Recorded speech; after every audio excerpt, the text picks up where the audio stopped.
Welcome back to Primetime Sports Friday. Let's continue with football. Chairman of the Professional Football Jamaica Limited, PFJL, Chris Williams, is calling on local football's governing body to ensure only quality surfaces are used to play the nation's top-flight football competition, the JPL. Christopher Scott reports.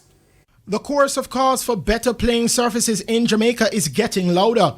This with the chairman of the Professional Football Jamaica Limited, PFJL, Chris Williams, joining Premiership coaches Paul Teagat Davis of Arnott Gardens and Philip Williams of Portmore United, as well as Reggae Boys head coach Hamir Holgrimson.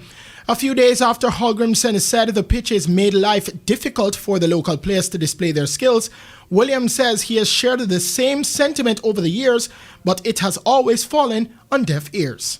So when I hear the coach, I'm like, finally, because it feels like the JFF is just trying to pick a national Reggae Boys team. That's their only focus.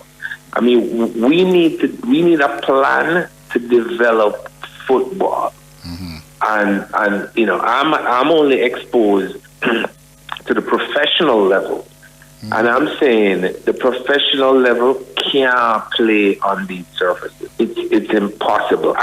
We can't do it unless the JFF mandates. Williams, who was speaking on Hits 92 FM's Sports Grill on Thursday, said that since the COVID-19 restrictions were lifted, it has been difficult to keep clubs to specific venues.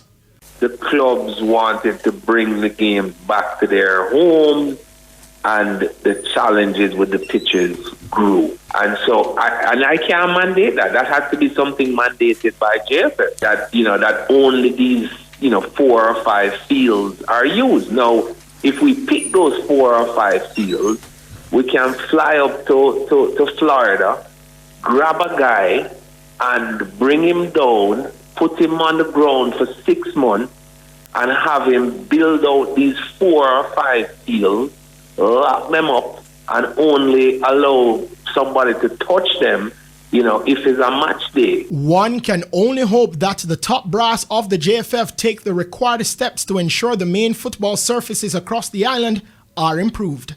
Christopher Scott, TVJ Sports.